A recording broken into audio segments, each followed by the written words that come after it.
안녕하세요. 한남동에 있는 모수에 다녀왔습니다. 음식만 보실 분은 4분 10초로 가시면 됩니다. 모수는 한남동에 있어요. 이태원역이랑 한강진역 사이에 있습니다. 그래서 대중교통 접근성이 좀 있는 듯 하지만 여기서 걸어가면은 살짝 걷기는 해야 돼요. 차량을 가지고 가시면은 발렛이 됩니다. 모수는 서울에서 미슐랭 2스타를 받은 곳입니다. 미슐랭 나올 때마다 하는 이야기지만 미슐랭의 별이나 플레이트 같은 것들이 절대적이라고 생각을 하지는 않아요. 그래도 개인적으로는 미슐랭 별 달고 있는 곳 가서 실망한 적도 있지만 또 좋았던 경험도 많아서 소비자 입장에서는 참고 정도로만 하는 게 좋은 것 같아요. 장르가 한식이라고 해야 되나요? 이노베이티브라고 분류가 되고 있는 곳인데 한식 재료들로 새로운 스타일의 요리를 내는 곳이라고 생각하면은 편할 것 같기도 합니다. 메인 식사로 밥이 나오니까 한식에 가깝다고 봐도 좋을 것 같아요. 메인이 밥이랑 고기지만 나머지 음식들의 조리법이 프렌치 같은 양식 느낌이 나는 부분이 많습니다. 예를 들어서 이날 나온 전복 같은 경우도 그런데 전복이죠. 전복인데 좀 독특하게 만들어 놨습니다. 고등어도 소스 때문에 그런 것 같고. 그래서 한상 차림의 한식을 원하시는 분들보다는 음식을 좀 안 먹어본 방식으로 먹는 거를 좋아하시는 분들한테 추천할 만한 곳입니다. 모수는 CJ에서 운영하는 곳이에요. 대기업이 운영하는 파인다이닝이 흔하지는 않죠. CJ 말고는 없는 것 같기도 하고. 모수 말고도 주애라고 여기도 한남동이네요. 소설 한남 여기도 미슐랭 원스타였는데 지금은 플레이트가 된 곳이고 둘 다 CJ에서 운영을 하고 있는 곳입니다. 은근 CJ가 많이 운영을 하고 있어요. 예전에 CJ 다녔던 형이 있었어요. 거기를 다니면은 CJ에서 운영하는 중식당인 몽중원이 40% 할인이라 그 형 따라서 백주만 한 병 들고 몽중원을 많이 갔었는데 요즘에는 다른 데로 이직을 해버려서 기생 할인을 못 받고 있습니다. 아마도 모수는 CJ 할인이 없을 것 같긴 하네요. 대기업에서 이런 곳을 운영하는 게 신기하긴 하지만 방문하는 입장에서는 사실 크게 신경 쓸 필요는 없는 부분이긴 합니다. 맛만 있으면 되는 거죠. 가격은 점심은 14만 원이고 저녁은 27만 원입니다. 저는 점심으로 다녀왔어요. 원래 여기가 점심이 12만 원이었는데 올해 6월부터 2만 원 올려서 14만 원이 됐습니다. 모수에 도착했습니다. 입구부터 들어가는 분위기가 상당히 좋아요. 들어가면은 마당 비슷한 곳들도 있고 마당만 보면은 바베큐를 하고 싶어지는데 숲이고 고기 먹은 지가 오래돼서 그런 것 같아요. 이리로 들어가면은 모수 내부 사진이랑 영상입니다. 분위기가 상당히 괜찮습니다. 테이블 간의 간격도 넓고 층고도 높아서 분위기가 좋아요. 인테리어가 마음에 드네요. 기물들도 신경을 쓴 것 같고요. 어찌 보면은 이 다이닝에서는 테이블 간격도 생각을 해볼 부분이에요. 아무래도 테이블이 좀 더 붙어 있으면은 업장에서는 매출을 올리기가 좋긴 하겠죠. 그런데 테이블 간격을 넓히면은 먹는 입장에서는 더 쾌적해지는 부분이 있으니까 생각을 하게 됩니다. 그래서 이 테이블 간격 자체가 저는 돈을 지불하는 포인트 중에 하나라고 생각을 해요. 쾌적할수록 비싸지는 거겠죠. 그러다 보니 저는 옆 테이블이 비어있으면 좋더라고요. 아쉽게도 이날은 비어있지는 않았습니다. 주방은 오픈키친, 적당한 오픈키친이 아니고 실제 주방이 다 보입니다. 셰프님들이 음식 만드시는 게 다 보여서 주방 가까운 자리에 앉아도 재밌을 것 같아요. 이렇게 주방이 다 보이는 오픈키친인데도 주방 소리가 크게 안 나는 거를 보면은 상당히 조용조용 이야기하시나 싶기도 하고 이런 부분도 신경을 많이 쓴 것 같아요. 그런데 주방은 음식을 해도 조용한데 홀 쪽에서는 말이 약간 울리는 부분은 아쉽네요. 처음에 물은 탄산수랑 그냥 물 중에서 고를 수 있어요. 저는 탄산수를 골랐습니다. 이게 기본 세팅이고 메뉴판입니다. 점심은 14만 원 단일 코스고 옆에 있는 거는 와인 페어링 메뉴예요. 이거를 이렇게 같이 겹쳐서 보면은 어떤 음식에 어떤 와인이 페어링 되는지를 알 수가 있어요. 알 수 있는데 이게 잘 안 맞았어요. 제가 이게 왜 안 맞나 싶어서 계속 이리저리 대보면서 보고 있으니까 서버분이 페어링 메뉴를 바꿔주셨습니다. 이제 잘 맞네요. 이날 제가 술을 못 마시는 날이라 이러고 나서 페어링을 안 한 게 좀 민망하긴 했는데 아무튼 이렇게 보시면 됩니다. 이거는 와인리스트 몇 장. 모수가 서버분들이 엄청 친절하세요. 이거 관련해서는 영상이 없어서 뒤에서 다시 이야기해 보도록 하겠습니다. 아주 뜨거운 수건이 나요. 원래 저 수건은 원래 제가 잘 안 찍는데 이거는 김이 많이 나서 한번 찍어봤습니다. 첫 번째 음식은 작은 한입들 세 가지가 나오는데 이게 그 중에서 첫 번째예요. 단새우랑 그 아래에 감자 으깬 거를 깔아놨어요. 그리고 김으로 모양을 잡았습니다. 단새우한테 김이 좀 좁아 보이네요. 단새우는 두 마리예요.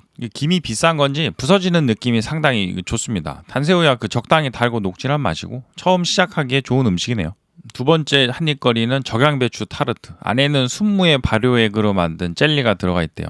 간단하게 한 입에 먹으면 됩니다. 세 번째는 전복. 타코처럼 나옵니다. 겉은 또띠아는 아니고 유바예요. 유바는 그 두유를 끓일 때 위에 막 생기는 거를 거둔 건데 두부 껍질 같은 거라고 보시면 됩니다. 이거 바삭하게 잘 만들어졌네요. 그리고 안에는 시소랑 머스타드가 들어가 있고 위에는 감태 올리고 전복은 화덕에 구워져서 향이 꽤 있는 전복입니다. 앞에는 라임 태운 거 하나가 있어서 저거는 뿌려서 드셔도 되고 그냥 안 뿌리셔도 됩니다. 저는 음식에 라임이나 레몬을 추가로 뿌리는 걸 선호하지는 않아서 그냥 뿌리는 척만 했어요. 전복을 맛있게 먹기 위해서 이렇게 노력을 했구나 싶은데 전복을 화덕에서 오래 구워서 그런가 이게 상당히 엄청 부드러워요. 그리고 한 입 먹었을 때 나는 향도 좋고 유바 식감도 좋아서 상당히 맛있게 먹었습니다. 이게 모수 시그니처 중에 하나인데 계속 사용하는 이유가 있는 것 같아요. 그 다음은 참돔과 숙성 광귤 간장. 참돔도 숙성을 3일한 참돔입니다. 안에는 파랑 와사비랑 무절임을 넣어뒀어요. 아래 소스는 광귤 간장인데 간장에서 그 시트러스 느낌이 좀 나는 간장입니다. 참돔 숙성이 상당히 괜찮았어요. 그 오마카세 가서 먹을 때 숙성 잘 된 참돔 같은 맛이 나네요. 살도 적당히 부드럽고 흰살 단맛도 잘 나고요. 개인적으로는 회는 그냥 그 소금에 와사비 간단하게 해서 먹는 걸 제일 좋아하는데 이런 식으로 다른 것들이랑 같이 해서 맛을 좀 복잡하게 해서 먹는 것도 좋은 것 같아요. 이거 맛있게 먹었습니다. 다음 메뉴는 죽순과 땅의 향기. 이거 죽순 튀김이에요. 그리고 아래쪽으로 땅두릅 나물이 있고 그 맨 아래 소스는 버섯 소스입니다. 이거는 버섯 소스가 점도가 좀 있어요. 그리고 죽순을 사용해서 그런지 중식 느낌도 조금 나네요. 그 죽순은 잘 튀겨져서 맛있어요. 죽순 자체도 식감이 좋은데 그거를 튀기니까 더 괜찮아지죠. 튀김은 항상 맛있잖아요.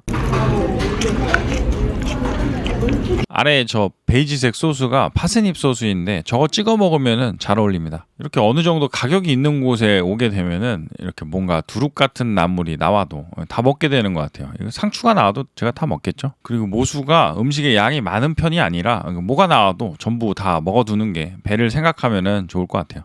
도중에 보여주시는 솥밥, 애호박 솥밥인데 나중에 고기랑 같이 나옵니다. 그 다음은 고등어. 세모나키 예쁘게 생겼어요. 아래 깔려있는 노란 소스는 브라운 버터랑 레몬이랑 케이퍼를 사용해 만든 소스입니다. 브라운 버터는 버터를 졸여서 좀 더 풍미를 높인 버터예요. 이 메뉴가 상당히 괜찮았어요. 고등어는 일단 비린 느낌이 전혀 없습니다. 엄청 촉촉하고 부드러워서 굉장히 좋아요. 그리고 아래 깔려있는 소스가 정말 괜찮았어요. 소고기에다가 버터 뿌려 먹는 거랑 그 킹크랩에다가 버터 찍어 먹는 것처럼 고등어랑도 이 버터 소스가 엄청 잘 어울려서 소스에 찍어 먹으면 고등어 맛이 더 잘 나는 것 같기도 하고 이거 맛있게 먹었습니다. 저는 이날 먹었던 것 중에서는 이게 제일 맛있었어요. 그런데 이게 양이 그렇게 많지는 않아서 그 부분은 좀 아쉽네요. 집에서 먹는 스타일로 먹으면 2젓가락 먹으면 끝날 건데 아까워서 그럴 수는 없고 천천히 나눠서 잘라 먹었습니다. 죽순 튀김도 그렇고 이것도 그렇고 모수가 음식이랑 같이 나오는 소스들이 상당히 괜찮은 편인 것 같아요. 그리고 그 모수가 개인적으로 좋았던 부분은 젓가락입니다. 젓가락이 처음부터 끝까지 일단은 같이 있어요. 같이 사용하는 다른 수저나 포크도 나올 때가 있는데 젓가락이 계속 같이 있으니까 이 부분은 되게 편했어요.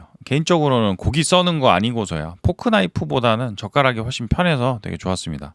다음은 메인 요리인 아까 보여준 애호박 솥밥이랑 한우 화덕구이가 같이 나왔어요. 한우 화덕구이는 채끝이랑 등심이 조금씩 나옵니다. 한우 화덕구이에 있는 소스는 옥매실 소스랑 데리야끼 소스입니다. 소스가 두 개인데 다르게 있는 듯 같이 있는 듯 있어요. 데리야끼 소스는 일반적으로 머릿속에 그려지는 그 데리야끼 소스에서 단맛을 뺀 것 같은 느낌이에요. 대신 옥매실 소스에서 단맛이 좀 느껴져요. 솥밥은 쌀을 3가지를 섞어서 만든 솥밥. 이거 맛있습니다. 간도 어느 정도 돼 있고 애호박도 이렇게 같이 넣어서 먹으니까 맛있네요. 그런데 솥밥으로 만들면 그 맨 아래에 누룽지처럼 돼서 좀 딱딱하게 된 밥 부분이 조금 여기에 섞여 있어서 약간 조심하면서 먹었습니다. 어느 정도는 그게 식감이 다른 걸로 받아들여서 그래도 되는 것 같기는 하지만 그것보다는 약간 더 있었어요. 일행은 괜찮다고 그랬으니까 제 거만 그런 것 같기도 하고 아무튼 밥 자체는 이것도 상당히 맛있습니다. 최근에 집에서 이 솥밥 지을 때 맛있는 쌀 추천받아서 사놓고서 한 달 동안 귀찮아서 놔두고 있는데 이거 먹고 나서 집에서 해먹어봐야 되겠다 생각을 다시 했어요. 솥밥 지을 때 삼겹살을 넣고 만들면 맛있대요. 집에서 하는 솥밥이니까 맘대로 해서 먹어보고 나중에 이야기를 해보도록 하겠습니다.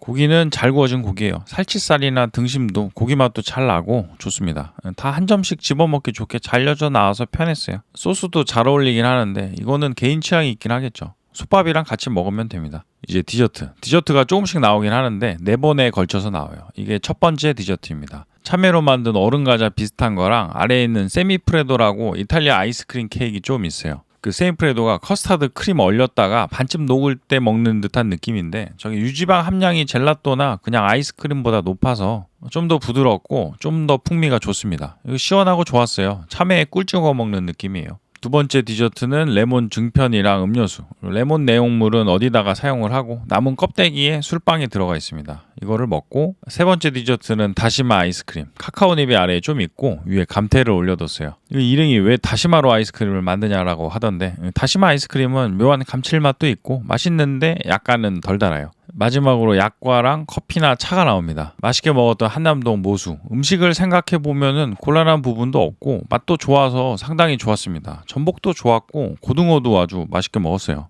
그런데 양이 좀 적어서 점심 코스를 다 먹어도 이거 배가 부르지 않을 수 있겠다라는 생각을 했네요. 양이 좀 적으신 분들은 괜찮겠지만 저는 좀 양이 있다 보니까 배가 부르지는 않았어요. 고등어는 2개 나오면 좋겠네요. 한 병 길이를 동일하게 해서 네모로 나오거나. 그리고 아까 말하다 말았던 서비스 부분도 상당히 좋았습니다. 서버분들이 친절하세요. 그 서비스 잘하는 호텔 갔을 때 느껴지는 그 여유 있으면서도 부담은 없는데 불편함이 없는 정도의 느낌이었어요. 사실 밥 먹으러 가서 뭔가 너무 또 과하게 친절하셔서 밀착 마크를 하시면은 밥 먹을 때 좀 힘든 게 있거든요. 물론 물 달라고 하기에도 힘들 정도로 잘 안 보이시면은 그것도 곤란합니다. 그런 부분에서 모수는 밥 먹을 때 편안함을 느끼게 해주시는 친절함이라 상당히 만족스러웠던 곳이에요. 테이블 간의 간격도 좋고요. 다이닝 왔을 때는 이런 부분들이 가격에 반영이 되는 것 같아요. 그래서 와서 먹고 만족도를 생각을 했을 때 100% 음식만으로만 판단을 하게 되지는 않는 것 같습니다. 가성비 업장이 있는 거고 이런 곳도 있는 거죠. 그렇다고 저도 모든 곳에서 이런 거를 따지지는 않아요. 곰탕 먹으러 가서 테이블이 붙어 있네 뭐 그러지는 않습니다. 그러지는 않고 가격이랑 컨셉에 맞춰서 생각을 하게 되는 것 같습니다. 긴 영상 봐주셔서 감사드립니다. 좋아요나 구독해 주시면 좀 더 아주 많이 감사드리겠습니다. 알림도 부탁드리겠습니다.